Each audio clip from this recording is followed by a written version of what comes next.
La foi a introduit Abraham dans l'unité avec la passion divine. Nous avons dit quelque chose à ce sujet, mais cela peut contenir un mot ou deux en supplément. C'est étrange et néanmoins réel que le Seigneur appelle son peuple à être un avec lui dans la passion de son propre cœur. Je pense qu'il n'y a aucun exemple dans toute la parole de Dieu où le langage est plus identique que dans le cas d'Abraham appelé à offrir Isaac. Et Dieu donnant son fils. Prends ton fils, ton unique, celui que tu aimes. Genèse 22, 2. Car Dieu a tant aimé le monde qu'il a donné son fils unique. Jean 3, 16. Le fils de son amour. Cela mène Abraham très près de Dieu. Et Dieu très près d'Abraham.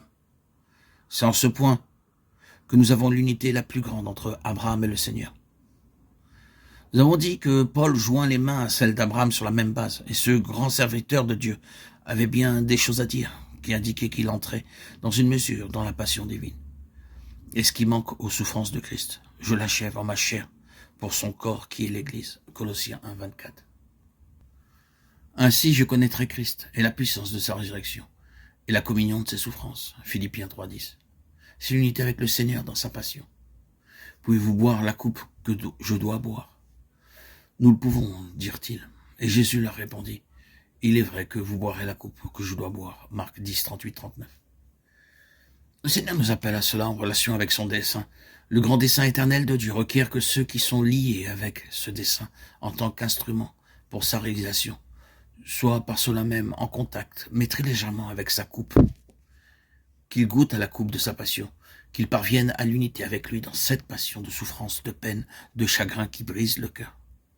L'ennemi, si souvent, touche aux choses les plus saintes, les plus sacrées de sa main corruptrice, de sorte que lorsque quelques enfants de Dieu goûtent seulement un peu à la communion de ses souffrances, l'ennemi donne une interprétation bizarre à ces souffrances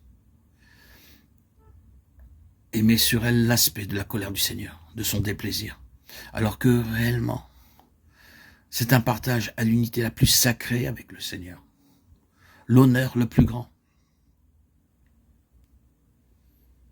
Je suis toujours très hésitant à dire la moindre chose de la façon dont Paul pouvait s'exprimer, comme par exemple cette parole.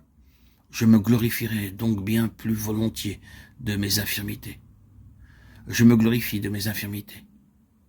Peut-être que ce cœur poltron et couard ne veut pas suffisamment lâcher prise sur ce point. Mais je sens vraiment qu'il y a une place à laquelle nous pouvons parvenir, où nous regardons vraiment la souffrance comme un grand privilège, un grand honneur. C'est-à-dire cette souffrance qui a représenté quelque chose pour le Seigneur et pour son dessein. Évidemment, Paul voyait cela avec des yeux pénétrants. C'est vrai que le Seigneur a gagné beaucoup, ainsi que son corps, par la communion à ses souffrances de la part de beaucoup de ses enfants. Je pense que nous avons souvent dit que ceux qui n'ont pas souffert ont très peu à donner.